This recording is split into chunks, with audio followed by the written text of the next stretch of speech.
దేవునికి మహిమ కలుగునుగాక.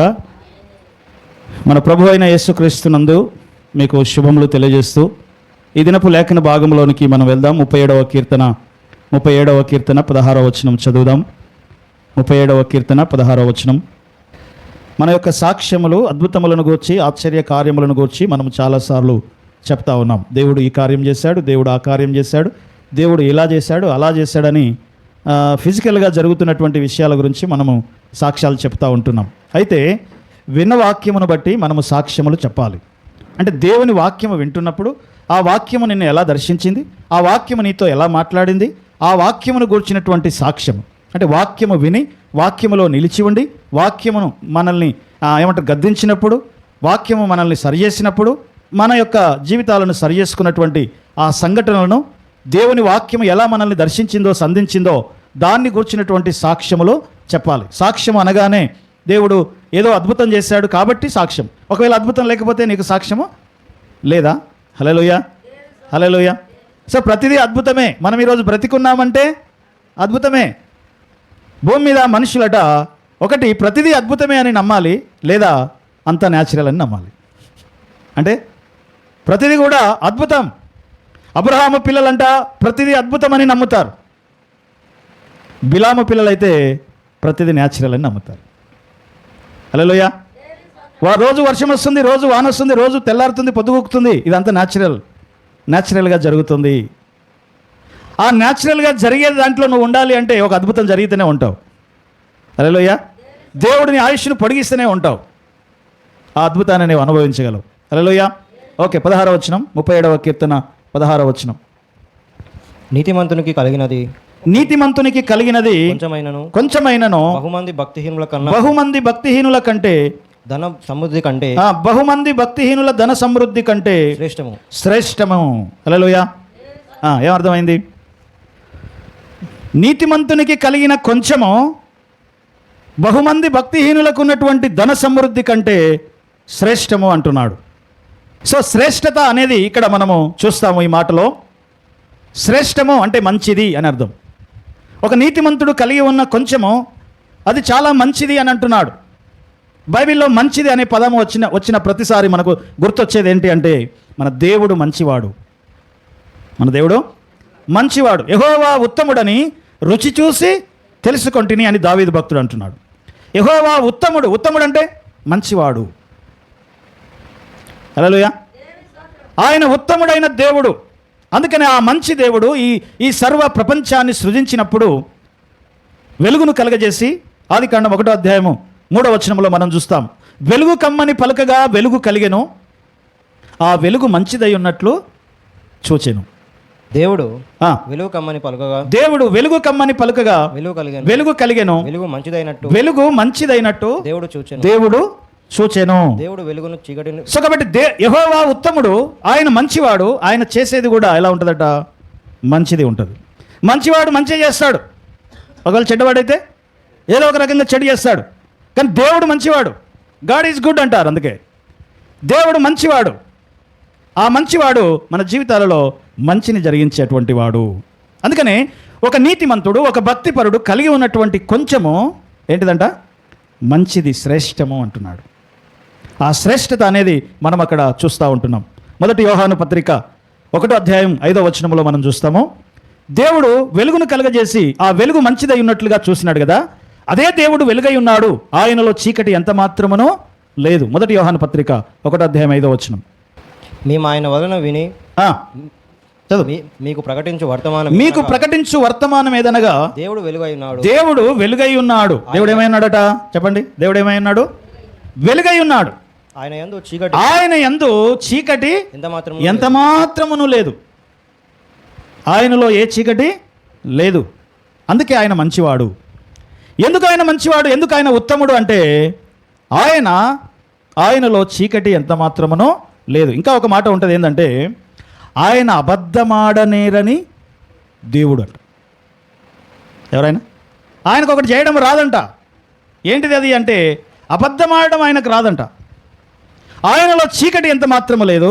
ఆయన అబద్ధమాడనేరని దేవుడు. తీతు పత్రికలో ఉంటుంది అన్నమాట 3వ వచనంలో. ఆయన అబద్ధమాడనేరని దేవుడు అనే మాట మనము చూస్తాము. ఆయన ఒక వాగ్దానం చేశాడంటే ఆ వాగ్దానమును నెరవేర్చేవాడు ఆయన. ఆయన ఒక మాట ఇచ్చాడంటే ఆ మాటను ఖచ్చితంగా ఏం చేస్తాడంట? నెరవేరుస్తాడు. అబ్రహాముకు ఒక మాట ఇచ్చాడు. ఏమని? నేను నిన్ను ఆశీర్వదిస్తాను, నేను నిన్ను దీవిస్తాను, నీకు సంతానం ఇస్తాను, ఆ సంతానము సకల జనులకు ఆశీర్వాదకరంగా ఉంటుంది అన్నాడు. ఆ వాగ్దానాన్ని 430 సంవత్సరాల తర్వాత చూస్తే ఆ అబ్రహాముకి ఇచ్చినటువంటి సంతానంలో నుంచి ఒక దేశముగా నిలబడుతుంది అబ్రహాము సంతానం. హల్లెలూయా, హల్లెలూయా. సో కాబట్టి దేవుని యందు ఏం లేదంట? చీకటి ఎంత మాత్రము లేదు, అబద్ధము లేదు, అన్యాయము చేయడు. ఆయన న్యాయం తీర్చేటువంటి దేవుడు. ఆయన భూమి మీద నీతి న్యాయములను జరిగించే దేవుడు. యెహోవా ఉత్తముడు అనే మాట. ఇంకా ఒక మాట ఉంటుంది హబక్కూకు గ్రంథంలో. హబక్కూకు గ్రంథం 1వ అధ్యాయం 13వ వచనంలో మనం ఒక మాట చూస్తాం. ఆయన కనుదృష్టి అంట దుష్టత్వమును చూడలేనంత నిష్కలంకమైనది అంట. అంటే చెడుతనాన్ని చూడలేనంత, దుష్టత్వాన్ని చూడలేనంత నిష్కలంకమైనది దేవుని యొక్క కనుదృష్టి. 1వ అధ్యాయము 13వ వచనం హబక్కూకు గ్రంథం. నీకును దృష్టి దుష్టత్వమును చూడలేనంత నిష్కలంకమైనదిగా బాధించు వారు చేయు బాధను నీవు దృష్టింపజాలవు కదా. కపటములను నీవు చూచియు దుర్మార్గులు తమకంటే ఎక్కువ నీతిపరులను నాశనము చేయగా నీవు చూచియు ఎందుకు ఊరకున్నావు? కాబట్టి ఇక్కడ దేవుణ్ణి మనం చూస్తూ ఉంటున్నాం. ఆయన మంచివాడు, ఆయన ఉత్తముడు, ఆయన సత్పురుషుడు, ఆయనలో చీకటి ఎంత మాత్రము లేదు, ఆయన అబద్ధమాడనేరని దేవుడు, ఆయన అన్యాయస్తుడు కాదు, ఆయన కనుదృష్టి ఆ దుష్టత్వమును చూడలేనంత నిష్కలంకమైనది, పరిశుద్ధమైనది. హల్లెలూయా. దేవుడు ఎవరు ఇప్పుడు చెప్పండి? ఆయన ఉత్తముడు, ఆయన మంచివాడు. ఎవరైనా మంచివాడు. ఆ మంచివాడైనటువంటి దేవుడు సెలవిస్తున్న మాట ఏంటి అంటే, ఒక నీతిమంతునికి కలిగి ఉన్న కొంచెము బహుమంది భక్తిహీనులు కలిగి ఉన్న ధన సమృద్ధి కంటే ఏంటిదంట? శ్రేష్టము. హల్లెలూయా, హల్లెలూయా. సో కాబట్టి బహుమంది ధన సమృద్ధి అనే దగ్గర హీబ్రూలో ఒక మాట ఉంటుంది, సనుగులు ఏడుపులు అంట. బహుమంది భక్తిహీనులకు ఉన్నటువంటి ఆ ధన సమృద్ధిని గురించిన మాట ఏముందంటే సనుగులు ఏడుపు అనే మాట మనం అక్కడ చూస్తూ ఉంటున్నాం. ఎందుకు దేవుడు వారి యొక్క ధన సమృద్ధి కంటే నీతిమంతుల యొక్క కొంచెమే శ్రేష్టం అంటున్నాడు? ఎందుకంటే నీతిమంతుడు సంతుష్టి సహితమైన భక్తి కలిగి తృప్తిగా ఉంటాడు కొంచెంలో.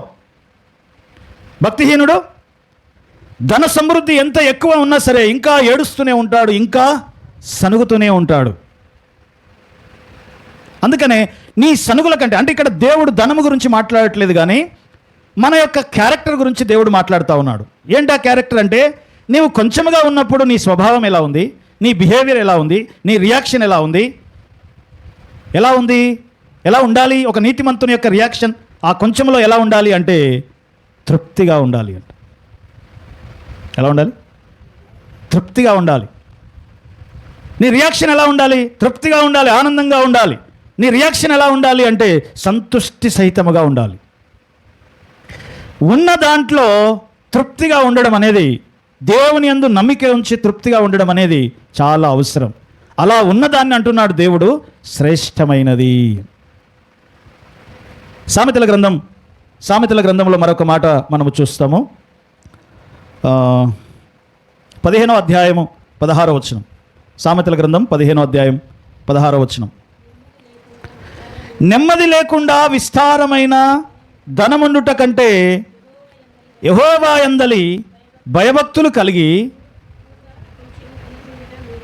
యెహోవా యందు భయభక్తులు కలిగి కొంచెము కలిగి ఉండుట, భయభక్తులతో కూడిన కొంచెము కలిగి ఉండుట మేలు అంటున్నాడు. ఏది మేలు? నెమ్మది లేకుండా విస్తారమైన ధనముండుట మేలా, దేవుని యందు భయభక్తులు కలిగి నెమ్మది కలిగిన కొంచెము కలిగి ఉండుట మేలా? ఏది మేలంట? నెమ్మది లేకుండా ఇంత ఉంటే ఏం లాభం? కొంచెములో నువ్వు తృప్తిగా ఉండి దేవుని యందు భయభక్తులు కలిగి ఉండి దేవుని యందలి భయభక్తులతో కూడిన కొంచెము మేలు అంటున్నాడు. అందుకనే సంతుష్టి సహితమైన దైవభక్తి అట లాభసాధకము అంటాడు. 1 తిమోతికి రాసిన పత్రిక 6వ అధ్యాయం 6వ వచనం. 1 తిమోతిలకు రాసిన పత్రిక 6వ అధ్యాయం 6వ వచనం. చాలామంది జీవితాలలో ఉన్న దాంట్లో తృప్తి ఉండదు. ఇంకా ఏదో ఆరాటం పోరాటం చేసి నెమ్మది లేకుండా, సమాధానం లేకుండా జీవితాన్ని ఏం చేస్తున్నారట? కొనసాగిస్తూ ఉంటున్నారు. కానీ దేవుని వాక్యం అంటుంది, నెమ్మది లేకుండా విస్తారముగా కలిగి ఉండుట కంటే దేవుని యందలి భయభక్తులతో కూడిన కొంచెము మేలు. సంతుష్టి సహితమైన దైవభక్తి గొప్ప లాభ సాధకము. తృప్తి కలిగినటువంటి సంతుష్టి సహితమైన దైవభక్తి, తృప్తితో కూడినటువంటి దైవభక్తి అట ఎలాంటిదంట? లాభ సాధకము.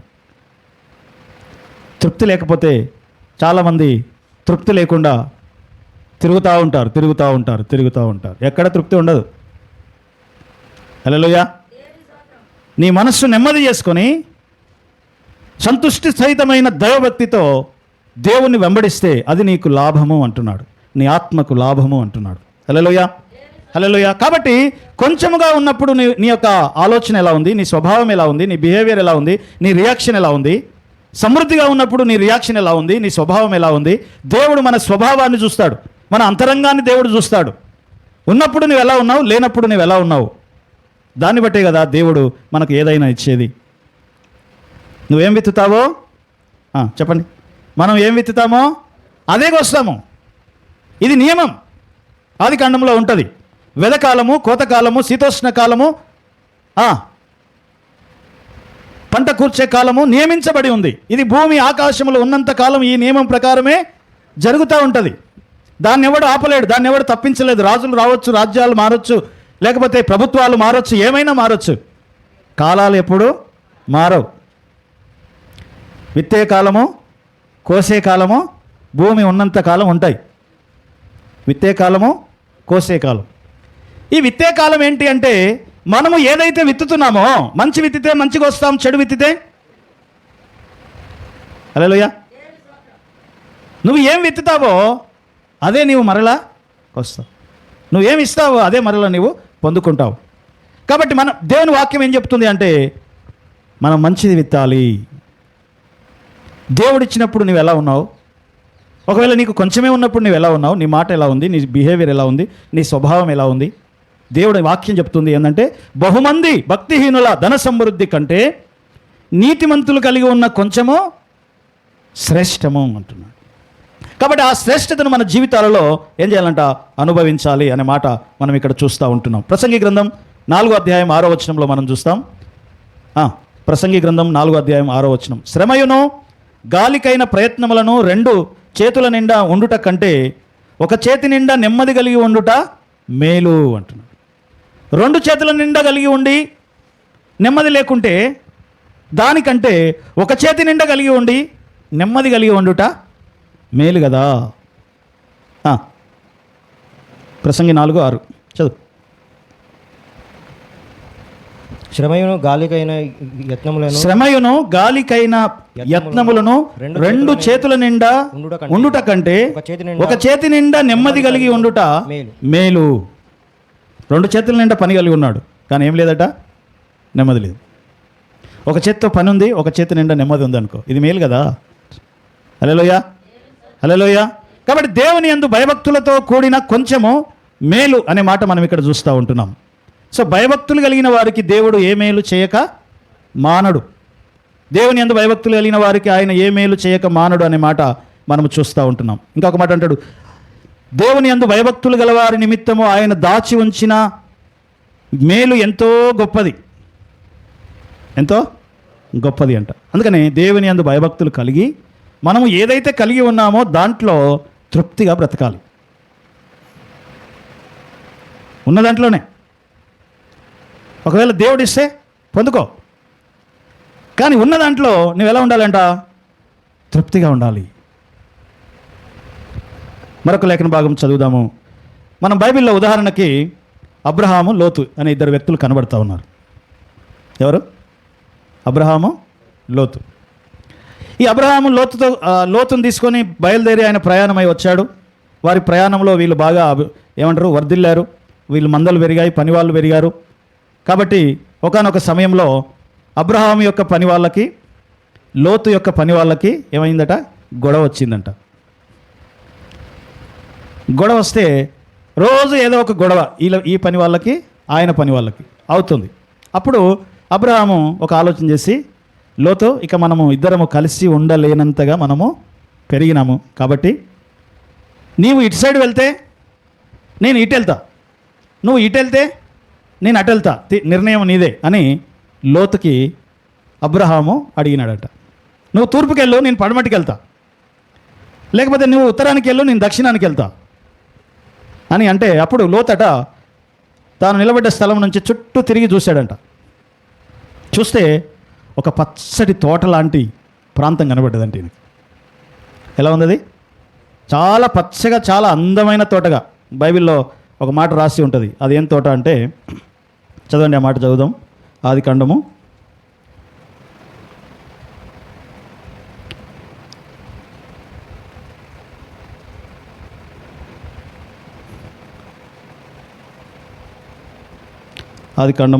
18వ అధ్యాయం 22వ వచనం. 18వ అధ్యాయం 22వ వచనం. ఆ మనుష్యులు అక్కడి నుండి తిరిగి సొదొమ వైపుగా వెళ్ళిరి. అబ్రహాము ఇంకా యెహోవా సన్నిధిని నిలుచుండెను. అప్పుడు అబ్రహాము సమీపించి ఇట్లా, నేను దుష్టులతో కూడా నీతిమంతులను నాశనము చేయుదువా? ఆ పట్టణంలో అబ్రహాము అక్కడ ఉన్నటువంటి మాట ఏంటంటే,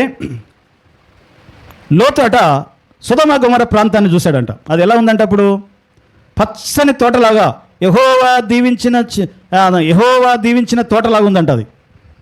అప్పుడు లోతు అట, నేను ఇటు వెళ్తాను అన్నాడట. సో కాబట్టి లోతు అక్కడికి వెళ్ళిపోయాడు. కానీ ఆ ప్రాంతం ఎలాంటిది అంటే, భూమి మీద బహుభయంకరమైన పాపము ఉన్నటువంటి ప్రాంతం అది సొదొమ గొమొర్రా ప్రాంతం. అక్కడికి వెళ్ళిన తర్వాత లోతు బాగా డెవలప్ అయ్యాడు. ఆ డెవలప్ అయ్యాడు అనడానికి కారణం ఏంటి అంటే, ఆయన పట్టణపు గవిని యొద్ద కూర్చొని ఉన్నాడు పెద్దలతో కలిసి. ఎవరితో కలిసి? పెద్దలతో కలిసి. పెద్దలు గవిని దగ్గర ఎందుకు కూర్చుంటారు? తీర్పు చెప్పడానికి. పంచాయతీలు తీసుకొని వస్తే తీర్పు చెప్తారనమాట ఆడు కూర్చొని. సో ఆ పెద్ద మనుషుల్లో ఈయన ఒక పెద్ద మనిషి అయిపోయాడు. ఆ ప్రాంతానికి వెళ్ళిపోయి అన్ని రకాలుగా ఆయన ఏమైపోయాడంట? వరదలినాడు. అయితే అబ్రహాం ఏమో, నువ్వు ఇటు వెళ్ళు, నువ్వు పచ్చగా ఉంది అక్కడ వెళ్తా అంటున్నావుగా, వెళ్ళు, అయితే నేను ఇటు వెళ్తా, దేవుడే నాకు ఆధారం అని చెప్పి అబ్రహాం ఏమో ఇంకొక దిక్కు వెళ్ళినాడు. కానీ సొదొమ గొమొర్రా పట్టణాల నాశనము భూమి మీద గొప్పదయ్యింది. వారు ఏమంటారు, కొంచెం ఎవరికి కూడా కనీసం బిచ్చం కూడా వేయరనమాట, అలాంటి పట్టణం అది. సో కాబట్టి ఒకరోజు అది నాశనం అయ్యే సమయం వచ్చినప్పుడు అబ్రహాము దగ్గరికి దేవుడు వచ్చి చెప్పాడంట, నేను సొదొమ గొమొర్రా పట్టణాలను నాశనం చేయబోతున్నా. కారణం ఏంటి అంటే, భూమి మీద వారి పాపము విస్తరించింది, పండింది అంటారుగా. ఏమైందట? వారి పాపం పండింది. ఇంకా అంత విస్తారమైన ఘోరమైన పాపం భూమి మీద ఆ సొదొమ గొమొర్రా పట్టణాల్లో ఉన్నది. కాబట్టి నేను నాశనం చేయబోతున్నా అంటే, అప్పుడు అబ్రహాం ఉండి ఏం చేసినాడంట? ప్రార్థన చేసినాడు. దేవా, ఎందుకు అనవసరంగా ఆ పట్టణాలను నాశనం చేస్తావు? అందులో కొంతమంది అయినా నీతిమంతులు లేరా? 50 మంది అన్నా లేరా అంటే లేరు అన్నాడట. 30 మంది అన్నా లేరా అంటే లేరు. 20 మంది అన్నా లేరా? లేరు అన్నాడట. 10 మంది అన్నా లేరా? 10 మంది కూడా లేరు అన్నాడట. దేవుడు ఒక పట్టణాన్ని కాపాడాలంటే 10 మంది నీతిమంతులు ఉంటే కాపాడుతాడంట. హల్లెలూయా. ఈ సొదొమ గొమొర్రా పట్టణాలలో కనీసం ఒక 10 మంది కూడా నీతిమంతులు లేరంట. అందరూ ఒకే కోవ అన్నమాట. అప్పుడు అబ్రహాము ప్రార్థన చేశాడంట. దేవుడట అబ్రహాము చేసిన ప్రార్థనను బట్టి ఏం చేసినాడంటే, లోతును అక్కడి నుంచి తప్పించినాడంట. ఆ మాట చదవండి. ఆదికాండం 19వ అధ్యాయం 29వ వచనం. ఆదికాండం 19వ అధ్యాయం 29వ వచనం. హల్లెలూయా, హల్లెలూయా. దేవునికి మహిమ కలుగును గాక. అందరూ నా వైపు చూడండి. దేవుడు ఆ మైదానపు పట్టణములను పాడు చేసినప్పుడు దేవుడు అబ్రహామును జ్ఞాపకం చేసుకొని లోతు కాపురమున్న పట్టణములను నాశనము చేసినప్పుడు ఆ నాశనము మధ్యన లోతు నశించకుండా అతనిని తప్పించెను. ఎవరిని బట్టి? అబ్రహామును బట్టి. దేవుడు అబ్రహామును బట్టి ఆయన తప్పించినాడు. అందుకని అబ్రహాం అట ఏం చేసినాడంటే ప్రార్థన చేసినాడు. దేవుడే చెప్పినాడు ఏమని? నేను నాశనం చేయబోతున్నాను అని. ఎందుకు ప్రార్థన చేశాడు అబ్రహాము? అరే దేవుడే చెప్పాడు కదా, ఇంకా మళ్ళీ ప్రార్థన చేయడం ఎందుకు అనుకోలేదు ఆయన. ఎందుకు ప్రార్థన చేశాడంటే, దేవుడు తన మనస్సు మార్చుకుంటాడేమో. ఆయన ప్రార్థన చేశాడు. ఎందుకు ప్రార్థన చేయాలి మనము అంటే, దేవుడట కొంత గ్యాప్ ఇస్తాడంట, కొంత అవకాశం ఇస్తాడు. ఏమని? ఇంకా ఎవడన్నా మారు మనసు పొంది, ఎవడన్నా పశ్చాత్తాపడి దేవుని వైపు తిరుగుతాడేమో, మారుతాడేమో అని చెప్పి దేవుడు అంటే ఆలస్యం చేస్తాడంట. ప్రార్థన చేయాలి. ఎందుకంటే ఆయన దీర్ఘశాంతము చూపేటువంటి దేవుడు. ఆయన ఏం చూపుతాడు? ఆయన దీర్ఘశాంతము చూపే దేవుడు. ఎందుకు దీర్ఘశాంతము అంటే, ఎవడైనా మారు మనసు పొంది పశ్చాత్తాపం పడి దేవుని వైపు తిరుగుతాడేమో అని ఆయన ఎదురు చూస్తూ ఉంటాడంట. రెండవ పేతురు పత్రికలో మనం చూస్తాం. 2000 సంవత్సరాల సంది చెప్తున్నారు యేసయ్య వస్తాడని.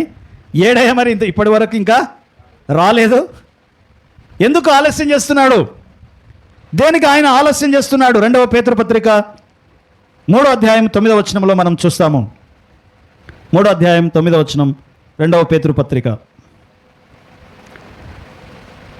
యేసయ్య వస్తాడు అంటున్నారు. 2000 సంవత్సరాలు పూర్తి కాగానే అయిపోయిందిగా, ఈ లోకం అంతం అయిపోయిందని కొంతమంది ప్రవచనాలు కూడా చెప్పేశారు. ఏమని? ఇక అయిపోయిందిగా, వచ్చేస్తాడు ఆయన అని. కానీ ఇంకా ఆయన రాలేదు. అసలు ఎందుకు రావట్లేదు? ఎందుకు ఆలస్యం చేస్తున్నాడు? కొందరు ఆలస్యమని ఎంచుకొనున్నట్లు ప్రభువు తన వాగ్దానమును గూర్చి ఆలస్యము చేయువాడు కాడు గాని ఎవడును నశింపవలనని నిశ్చయింపక అందరూ మారు మనసు పొందాలని కోరుచు, అందరూ దేవుని సన్నిధికి రావాలని, అందరూ వారి జీవితాలను, పాపపు జీవితాలను మార్చుకోవాలని మీ ఎడల దీర్ఘశాంతం కలిగి ఉన్నాడంట. ఏ శాంతం? దీర్ఘశాంతం కలిగి ఉన్నాడు. ఎందుకు ఇంత దీర్ఘశాంతం? అయ్యా ఇగో పాపం బండిపోయింది, ఇంత దుర్మార్గత అయ్యింది, ఇంకా నీవు చూస్తున్నావా అని అనేవాళ్ళు ఉన్నారు. ఎందుకు ఇంకా ఆయన ఇంకా దీర్ఘశాంతం వహిస్తున్నాడు అంటే, ఇంకా ఎవడైనా మారు మనస్సు పొంది పశ్చాత్తాపడి దేవుని వైపు తిరుగుతారేమో అని చెప్పి దేవుడు ఏం చేస్తున్నాడట? దీర్ఘశాంతము వహిస్తున్నాడు అనే మాట మనం ఇక్కడ చూస్తూ ఉంటున్నాం. హల్లెలూయా. సో కాబట్టి ఎందుకు ప్రార్థన చేయాలి మనము? దేవుడు తన తీర్పును, తన యొక్క ఉగ్రతను వాయిదా వేయాలి అంటే మనం ప్రార్థన చేయాలి. ఇంకా ఎవడైనా ఆలస్యమైతే, ఎవడైనా చివరి మూమెంట్లో దేవుని వైపు తిరిగి నమ్ముకుంటాడేమో కాబట్టి మనం ప్రార్థన చేయాలి. దేవుడు నాశనం చేస్తానని ఖచ్చితంగా చెప్పినాక కూడా అబ్రహాము ఏం చేస్తున్నాడట? ప్రార్థన చేస్తూ ఉన్నాడు ఆయన సన్నిధిలో నిలిచి. హల్లెలూయా. సమూయేలట సౌలు కోసము 40 సంవత్సరాలు ప్రార్థన చేశాడంట. సౌలు తప్పిపోయిన తర్వాత 2 సంవత్సరాలకి రాజు అయిన 2 సంవత్సరాలకే ఆయన దేవునికి ఆయనకున్నటువంటి సంబంధం కట్ అయిపోయింది. అప్పుడు సమూయేలు ప్రవక్త వచ్చి ప్రార్థన చేశాడంట. ఎవరి గురించి? సౌలును గురించి ఆయన దుఃఖించినాడు అనే మాట మనం అక్కడ చూస్తాం. 1 సమూయేలు గ్రంథం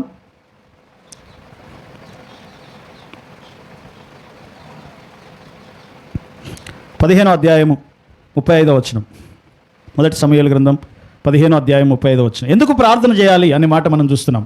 సౌలు బ్రతికిన దినములన్నిటను సమూయేలు అతని దర్శింప వెళ్ళలేదు గాని సౌలును గూర్చి దుఃఖాక్రాంతుడై ప్రార్థన దుఃఖాక్రాంతుడాయను 16వ అధ్యాయం 1వ వచనం. అందులోనే 16వ అధ్యాయం 1వ వచనం. అంతటా యెహోవా సమూయేలుతో ఇలాగ సెలవిచ్చాను, ఇశ్రాయేలు మీద రాజుగా ఉండకుండా నేను విసర్జించిన సౌలును గూర్చి నీవు ఎంతకాలము దుఃఖింతువు. ఎంతకాలం ఇంకా ప్రార్థన చేస్తావా ఆయన కోసం? ఎన్ని సంవత్సరాలు చేశాడంట? 40 సంవత్సరాలు చేసి దావీదు పుట్టేదాకా ప్రార్థన చేశాడు సమూయేలు. ఎందుకు ప్రార్థన చేయాలి అంటే, దేవుడు తన యొక్క తీర్పుని, తన యొక్క ఉగ్రతని ఇంకొంచెం ఆలస్యం చేసి, ఇంకొంచెం ప్రొలాంగ్ చేసి, చాలా కొంచెం ఆలస్యంగా చేస్తే ఒకవేళ పశ్చాత్తాపపడి మారు మనసు పొందుతాడేమో అని చెప్పి సమూయేలు ఏం చేస్తున్నాడట? సౌలు కోసం 40 సంవత్సరాలు కంటిన్యూగా ప్రార్థన చేస్తే దేవుడే వచ్చి ఆపాడంట. సమూయేలు ఇక చాలు, ఆయన కోసం ఇంకా నువ్వేం ప్రార్థన చేయకు, నాకు ఒకడు దొరికాడు, దావీదు దొరికాడు, నా హృదయానుసారుడు ఒకడు దొరికాడు, ఇక ఆయన గురించి నువ్వు ఆపే ప్రార్థన అంట. హల్లెలూయా. ఎందుకు ప్రార్థన చేస్తున్నాడు ఆయన? సౌలు మరలా దేవునికి కనెక్ట్ అవుతాడేమో అని, సౌలు మరలా దేవుని వైపు తిరుగుతాడేమో అని కంటిన్యూగా ప్రార్థన చేస్తూ ఉన్నాడు. ఎందుకు ప్రార్థన చేయాలి మనము అంటే, దేవుడు తన తీర్పును ఆలస్యం చేసేటట్లుగా, దేవుడు తన తీర్పును ఆలస్యం చేయాలంటే మనం ప్రార్థన చేయాలి. నీ ప్రార్థన దేవుని తీర్పును ఆలస్యం చేస్తుంది ఒకటి, దేవుని తీర్పుని తప్పిస్తుంది కూడా ఒకటి. యోనా నినివే పట్టణం కోసం ప్రార్థన చేస్తే, నినివే పట్టణ ప్రజలు ప్రార్థన చేస్తే ఆ నినివే పట్టణాన్ని దేవుడు ఈ సొదొమ గొమొర్రా పట్టణంలాగా నాశనం చేయాలనుకున్నాడు. అరే నేను నాశనం చేయబోతూ ఉన్నా యోనా, నువ్వు వెళ్ళి వారికి ప్రకటించు, చెప్పు, దేవుడు ఇలా చెప్పాడని చెప్పు అంటే ఈ యోనాకి ఇష్టం లేదు, నాశనం అవడమే ఈయనకి ఇష్టం.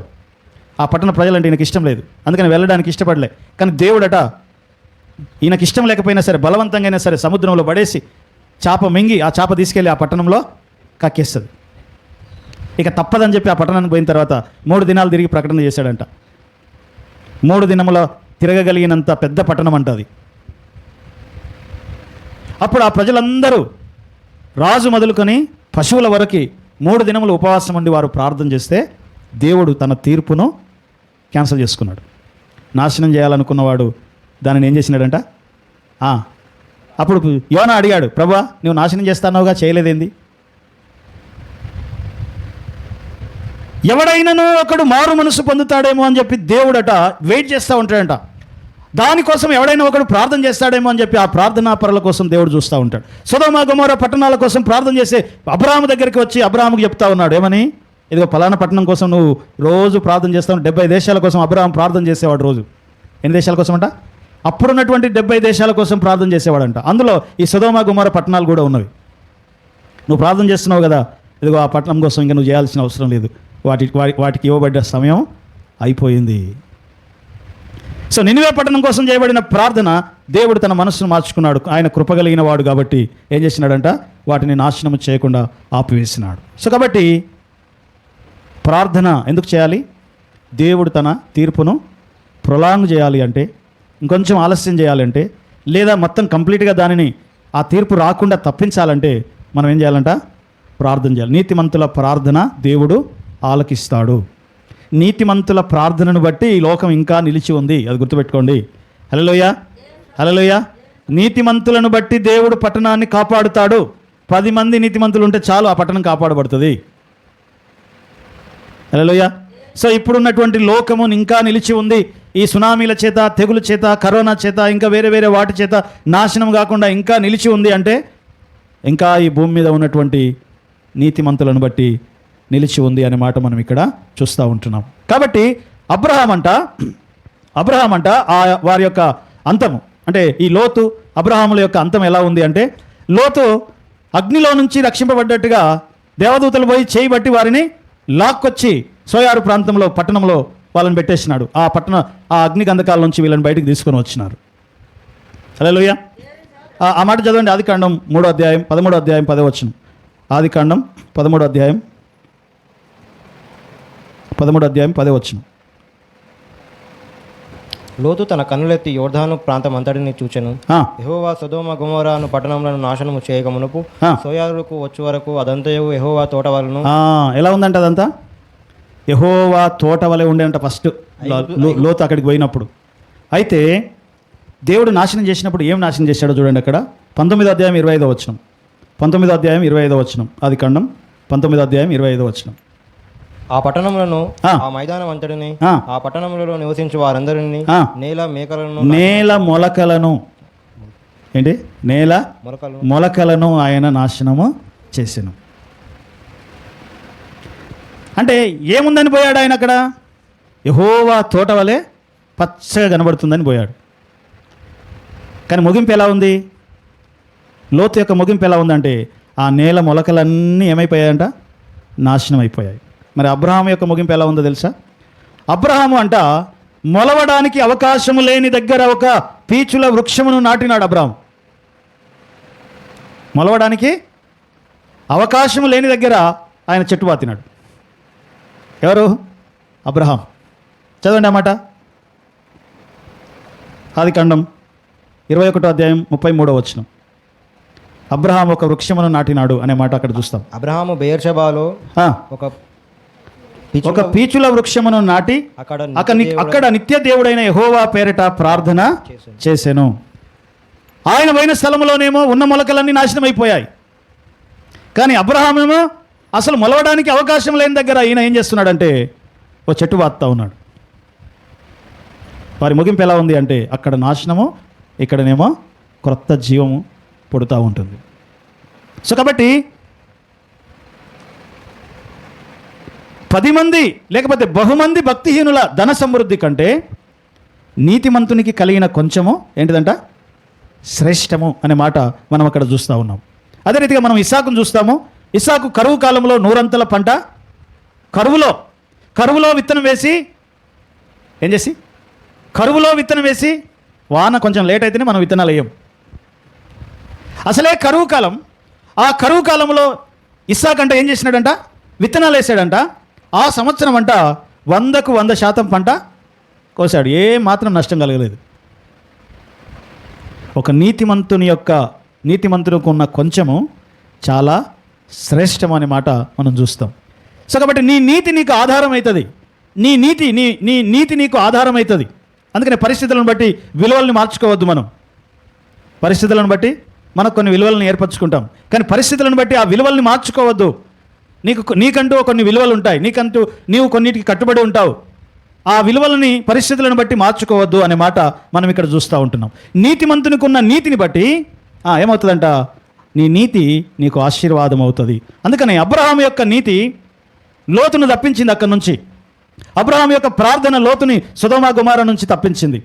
ఇస్సాకు యొక్క ప్రార్థన కరువు కాలంలో విత్తనం వేసి 100 పంట ఆ సంవత్సరం ఆయన కోసినట్లుగా మనం చూస్తాము. అదే రీతిగా మనము యాకోబును చూస్తాము. యాకోబు గత కొలువు చేయడానికి తన మామ అయినటువంటి ఆయన.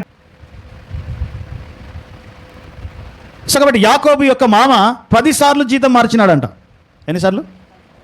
10 సార్లు మార్చిండట. జీతం పెట్టుకుండా ఆయనని, నీవు నా దగ్గర ఇగో నా మందలు కాస్తే నీకు గిన్ని గొర్రెలు ఇస్తా అన్నాడు. కొన్ని రోజుల తర్వాత మళ్ళీ వచ్చేమన్నాడంటే అన్ని కాదు గిన్నె ఇస్తా అన్నాడు. మళ్ళీ కొన్ని రోజుల తర్వాత ఏమన్నాడంటే నేను నీకు 4 ఇస్తా అన్నాడు. ఎన్నిసార్లు మార్చాడంట? 10 సార్లు మార్చాడంట. అయినా సరే యాకోబట దేవుని మీద నమ్మకంతో ఆయన ఏం చేసినాడు? 10 సార్లు కూడా ఒప్పుకున్నాడు. అయినా సరే దేవుడు యాకోబుని బహుగా ఆశీర్వదించాడు. మళ్ళొకసారి వచ్చి ఆయన మామ అంటాడు ఏమని అంటే, పొడలు ఉన్నాయన్నీ నీయి, నల్లయన్నీ నాయి అన్నాడు. అంటే ఇక నుంచి నీకు పొడలు పుట్టినవన్నీ నీ అవుతాయి అని చెప్పి నల్లటి గొర్రెలు ఇచ్చి, నల్లటి మేకలు ఇచ్చి ఏమన్నాడు? ఇందులో మచ్చలు కలిగినవి పుడితే నీ, మచ్చలు లేకుండా పుట్టినవన్నీ నాయి అన్నాడు. ఆ నల్లవి తీసుకొని పోతున్నాడు. అట్లా 10 సార్లు మార్చిండట ఆయన. కానీ దేవుడు యాకోబుకి ఏం చేసినాడు? అన్ని మచ్చలు కలిగినయే పుట్టించాడంట. వాటికి ఏం పుట్టించాడు? గొర్రెలన్నీ ఇంత ఉన్నాయి, అన్ని మచ్చలున్న గొర్రెలు పుడుతున్నాయి. అందుకనే యాకోబు ఒక మాట ఉంటాడు, అలా భార్యతో చెప్తుంటాడు అన్నీ. ఏమని? మీ అయ్యా 10 సార్లు నాకు జీతం మార్చిండు, కానీ దేవుడు నాకు తోడై ఉండకపోతే నన్ను ఆగం చేసేటోడు. నేను ఒట్టి కర్రతో వచ్చాను, ఇప్పుడు 2 గుంపులు అయ్యాను. ఒట్టి కర్రతో వచ్చాను నేను. ఒకవేళ మీ అయ్యని నమ్ముకొని ఉంటే నన్ను ఆగం చేసేటోడు, కానీ నేను నా దేవుని నమ్ముకున్నా కాబట్టి దేవుడు నన్ను ఏం చేశాడంట? 2 గుంపులు చేశాడు.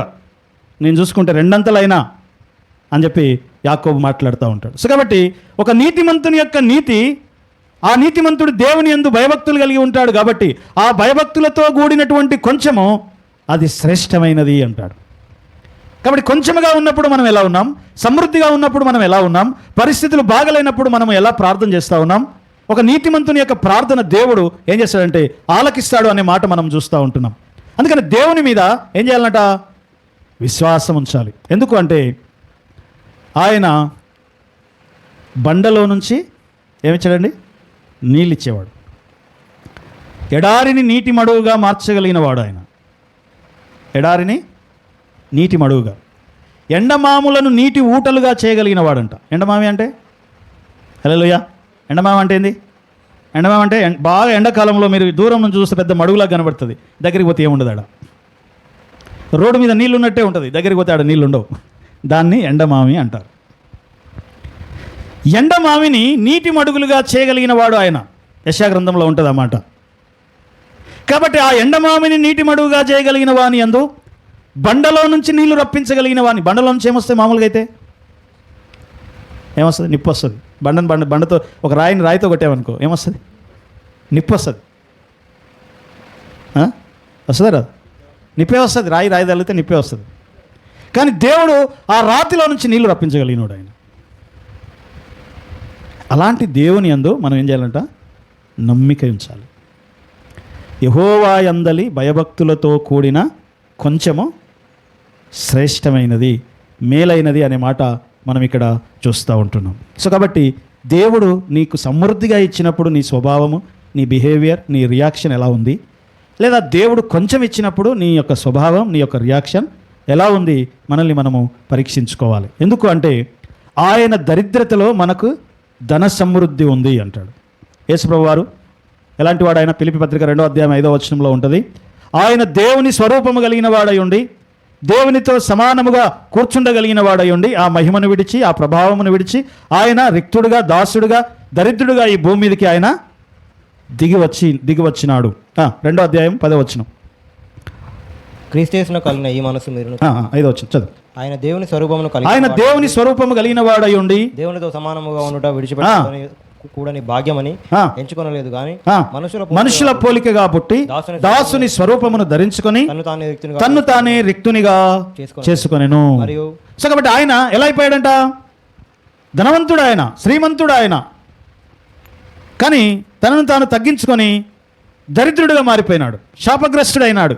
కానీ అలాంటి స్థితిలో కూడా ఆయన స్వభావం ఎలా ఉంది? ఆయన బిహేవియర్ ఎలా ఉంది? ఆయన రియాక్షన్ ఎలా ఉంది?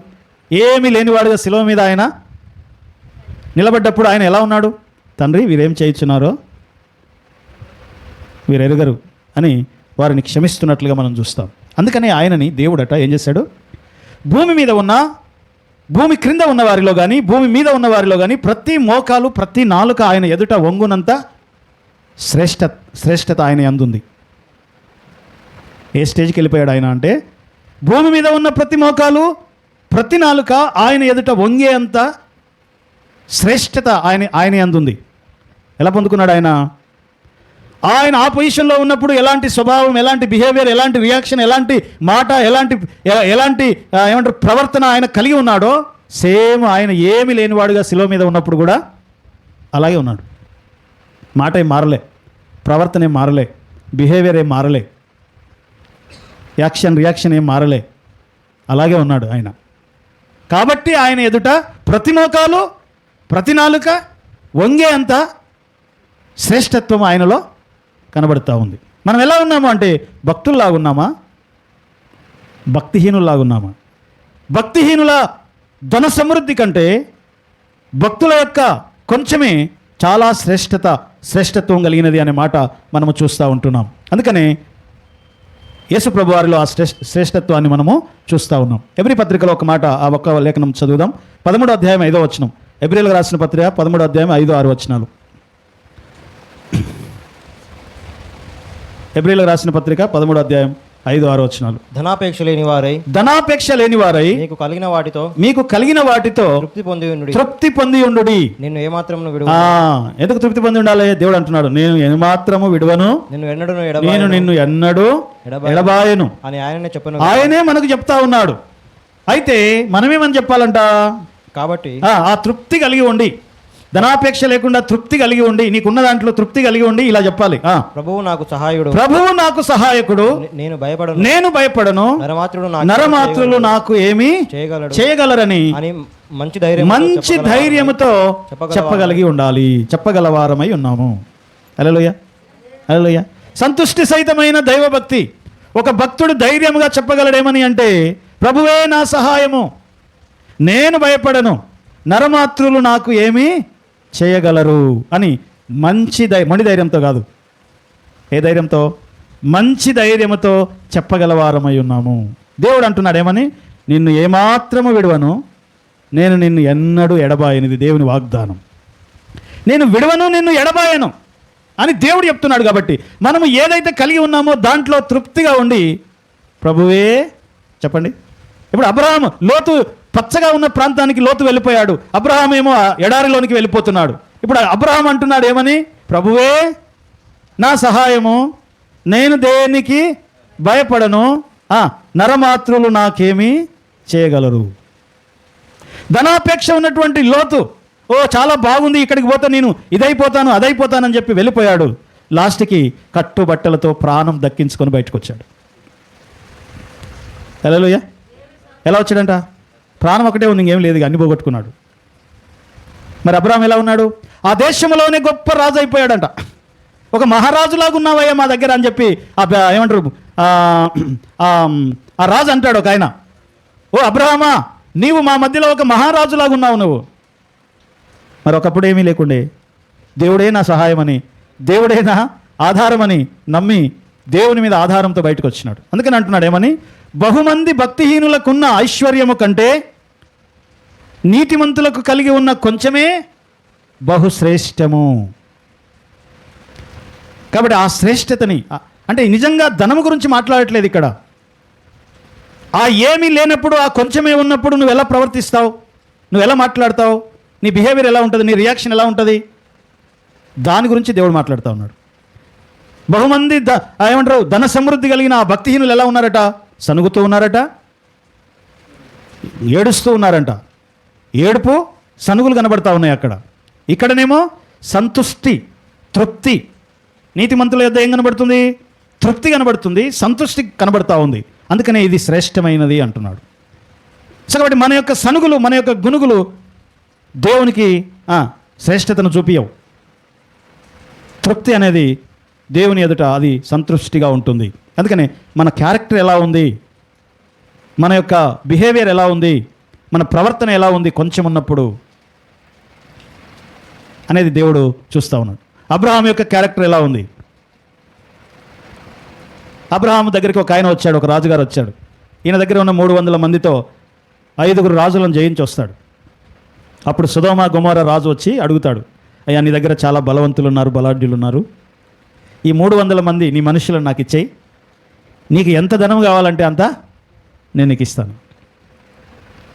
అప్పుడు అబ్రహాం ఏమంటాడు? నీ చెప్పుల వారు కూడా నాకు వద్దు. ఎందుకంటే ఒకరోజు అంటావు అబ్రహాము ధనవంతుడు అవ్వడానికి నేనే కారణం అంటావు. కాబట్టి అబ్రహాము ధనవంతుడు అవ్వడానికి నువ్వు కాకూడదు కారణము. ఎవరు కావాలి? దేవుడు కావాలి కారణం. దేవుడే అబ్రహామును ఆశీర్వదించను అనే మాట రావాలి, కానీ నువ్వు కాదు అని చెప్పి అబ్రహాము ఆయన ఆఫర్ని తిరస్కరిస్తాడు. కాబట్టి ఇక్కడ మనం నేర్చుకున్న విషయం ఏంటంటే, మనం ఏదైతే కలిగి ఉన్నామో దాన్ని బట్టి ఒకటి తృప్తి కలిగి ఉండాలి, తర్వాత దేవుని యందు భయభక్తులతో కూడిన తృప్తి ఉండాలి. భక్తిహీనులకున్న సమృద్ధి కంటే నీవు కలిగి ఉన్నది చాలా శ్రేష్టమైనది. ఆ శ్రేష్టత్వాన్ని నీవు అనుభవించాలి. యేసుప్రభువారు ఆయన సిలువలో ఉన్నప్పుడు, ఆయన దరిద్రుడుగా ఉన్నప్పుడు, ఆయన స్వభావం, ఆయన మాట, ఆయన యాక్షన్, ప్రవర్తన ఏది మారలే. మన జీవితాల్లో కొంచెం తేడా వస్తే అన్నీ మారిపోతాయి. హల్లెలూయా. ఒక కుటుంబంలో డబ్బు ఉన్నప్పుడు, డబ్బు బాగా ఉన్నప్పుడు ప్రేమలు చాలా కనబడతాయి. కొంచెం ఏమన్నా తేడా వచ్చిందనుకో ప్రేమలు ఉండవు. అది ఎవడు ఉండే సంగతి తర్వాత, ఫస్ట్ మన మధ్యలోనే ఉండవు. హల్లెలూయా, హల్లెలూయా. సో కాబట్టి దేవుడు ఏమంటున్నాడంటే, నీవు అప్పుడు చూపించే ఆ రియాక్షన్, ఆ యాక్షన్, ఆ యొక్క స్వభావము, ఆ ప్రవర్తన అనేది దేవుడు ఆ శ్రేష్టతలోనికి తీసుకొని వస్తూ ఉంటున్నాడు. కనుక మనము ఆ కొంచెంలో దేవుని యొక్క ఆశీర్వాదాన్ని చూస్తూ, దేవుని యొక్క సన్నిధిని చూస్తూ, దేవుని మీద నమ్మకంతో, విశ్వాసంతో మనం నిలిచి ఉంటే దేవుడు మనల్ని ఆశీర్వదిస్తాడు. భక్తిహీనులను చూసి మనము మోసపోదు. అందుకనే 37వ కీర్తన 1వ వచనంలో అంటాడు కదా, చెడ్డవారు వర్ధిల్లినప్పుడు నీవు వ్యసన పడకుము అంటాడు. చెడ్డవారు వర్ధిల్లినప్పుడు నీవు కోపపడకుము అంటాడు. హృదయంలో నొచ్చుకోకు అంటున్నాడు. కారణం ఏంది? వాడు కలిగి ఉన్న దానికంటే నువ్వు కలిగి ఉన్నది చాలా శ్రేష్టమైనది అంటున్నాడు. తల వంచుదాం, కళ్ళు మూసుకుందాం, ప్రార్థన చేద్దాం. స్తోత్రం, స్తోత్రం, స్తోత్రం. నీతిమంతులకున్న కొంచెము ఎంత శ్రేష్టమైనదో, నీతిమంతుల యొక్క స్వభావము, ప్రవర్తన, బిహేవియర్, నీతిమంతులు ఇచ్చే రియాక్షన్ చాలా శ్రేష్టమైనదని మీరు సెలవిస్తున్న మాటను బట్టి నీకు వందనాలు చెల్లిస్తూ ఉంటున్నాం. ప్రభా, నీవు ఉత్తముడవు, మంచివాడవు. దేవా, నీ మంచితనమును బట్టి నిన్ను స్తుతిస్తూ ఉన్నాం. దుష్టత్వమును చూడలేని కనుదృష్టి కలిగిన వాడవు. నీలో ఏమాత్రము చీకటి లేదు నాయన. నీవు అబద్ధమాడనేరని దేవుడవు, అన్యాయస్తుడవు కాదు. నీకు వందనాలు, స్తోత్రములు చెల్లిస్తూ ఉన్నాం తండ్రి. ఇదిగో కొంచెం ఉన్నప్పుడు మేము ఎలా ఉన్నాం, సమృద్ధి ఉన్నప్పుడు మేము ఎలా ఉన్నామో మమ్మల్ని మేము పరీక్షించుకోవడానికి నీవు కృపనిచ్చినందుకు వందనాలు చెల్లిస్తున్నాం. సంతుష్టి సహితమైన దైవభక్తి గొప్ప లాభసాధనం అంటున్నావు ప్రభా. మరి మేము కలిగి ఉన్న ఈ దైవభక్తిలో తృప్తి కలిగి ఉండడానికి నీ కృప దయచేయమని ప్రార్థన చేస్తూ ఉంటున్నాం దేవా. నెమ్మది లేకుండా విస్తారమైన ధనముండుట కంటే నెమ్మది కలిగి కొంచెమే కలిగి ఉండుట మేలు కదా అని నీ లేఖనాలలో నువ్వు చూపిస్తున్న ప్రతి మాటను బట్టి వందనాలు చెల్లిస్తూ ఉన్నాం ప్రభా. ఇదిగో మేము తీర్పు కిందికి వచ్చినప్పుడు ఇంకా నీవు ఆలస్యం చేస్తూ ప్రొలాంగ్ చేస్తూ ప్రభా ఇదిగో నాయన మేము ప్రార్థన చేయడానికి అవకాశం ఇస్తున్నావు, మారు మనసు పొందడానికి అవకాశం ఇస్తున్నావు, నీ వైపు తిరగడానికి ఇంకా నీవు సమయం ఇస్తూ ఉన్నావు తండ్రి. నాయన నీకు వందనాలు స్తోత్రములు చెల్లిస్తూ ఉంటున్నాం. ఏ మొలక మొలవని స్థలములో అబ్రహాము ఒక చెట్టును పెట్టి మొలిపించినట్లుగా ప్రభా ఇదిగో తండ్రి మేము ఏ ఆధారము అవకాశము లేని స్థలములో విశ్వాసం అనే మొలక వేసి ప్రభా ఇదిగో మేము నిలిచి ఉండుటకు నీ కృప దయచేయమని ప్రార్థన చేస్తూ ఉంటున్నాం. నాయన మారు మనసు పొందడానికి అవకాశాలు ఎన్నో అవకాశాలు మీరు ఇస్తూ ఉంటున్నారు నాయన. ప్రభా నీకు స్తోత్రము స్తోత్రము స్తోత్రము. నీ మాటలు విన్నా నీ బిడ్డలందరినీ జ్ఞాపకం చేసుకోండి నాయన. తృప్తి కలిగినటువంటి జీవితాన్ని పరిస్థితులను మీరు అనుగ్రహించమని, ప్రతి విధమైన కలవరమును భయముల నుంచి తప్పించమని ప్రార్థన చేస్తూ ఉన్నాం. నీ నామమునకే మహిమ చెల్లిస్తూ ప్రభు అయిన యేసు నామమును స్తుతించి ప్రార్థిస్తున్నాం తండ్రి. ఆమేన్ ఆమేన్ ఆమేన్.